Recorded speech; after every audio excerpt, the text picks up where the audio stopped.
Hey guys, I'm working on a 2008 TT. The top was opening, but it was just stuck halfway or a quarter on to the back, like a little bit up to here, up to right here in this area.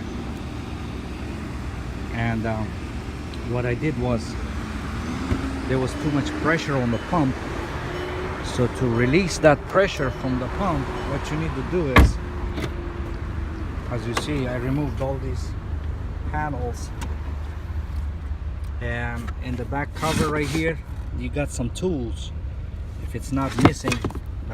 So the flathead screwdriver, or any flathead screwdriver, if you look at the back right here, right in here, you see that there's an opening here. You just stick this screwdriver here and then turn it till it holds. So you just have to, once the top is stuck on the half, you just have to turn it to the left, like you open a screws. Turn it to the left and you will hear some squeaking noise that the air goes out.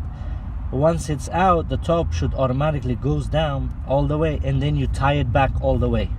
Tie this all the way. Then your top should work properly.